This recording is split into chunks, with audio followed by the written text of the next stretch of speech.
जय शिवराय मित्रांनो. तुम्हाला माहिती आहे का, औरंगजेबाचा बंडखोर मुलगा छत्रपती संभाजी महाराजांच्या आश्रयाला का आला होता? 1 जून इसवी सन 1681 हा मोगल साम्राज्याच्या इतिहासातील अक्षरशः धक्कादायक दिवस ठरला. कारण औरंगजेबाचा पुत्र शहजादा अकबर छत्रपती संभाजी महाराजांच्या आश्रयाला आला होता. शहजादा अकबराने स्वतःच्या वडिलांविरुद्ध म्हणजेच औरंगजेबाविरुद्ध बंड पुकारून मोगल सत्तेलाच मोठे आव्हान दिले होते. अकबराच्या बंडामुळे संतप्त झालेल्या औरंगजेबाने आपल्या मुलालाच म्हणजे शहजादा अकबरला जिवंत किंवा मृत पकडण्यासाठी आपल्या साम्राज्याची सर्व यंत्रणं कामाला लावली होती.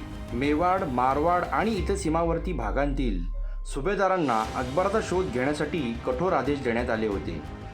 चारही बाजूंनी मोगल सैन्याचा वेढा पडल्याने अकबरासाठी भारतातील सुरक्षित ठिकाणांची संख्या अत्यंत कमी झाली होती. अशा परिस्थितीत मित्रांनो, अकबराला माहिती होतं की महाराष्ट्र आणि छत्रपती संभाजी महाराज हेच आश्रयासाठी सुरक्षित स्थान असू शकतं. मारवाडचे शूर सेनानी दुर्गादास राठोड यांनी अकबराला दक्षिणेत जाऊन शंभूराजांचा आश्रय घेण्याचा सल्ला दिला.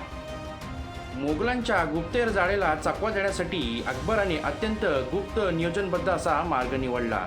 अकबर अवघ्या 500 विश्वासू सैनिकांसह वेगाने दक्षिणेकडे निघाला आणि सतत ठिकाणी बदलत पुढे सरकत राहिला.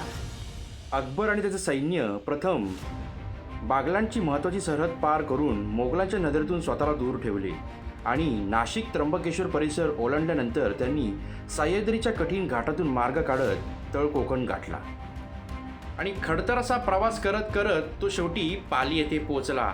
छत्रपती संभाजी महाराजांच्या तो आश्रयाला आला होता.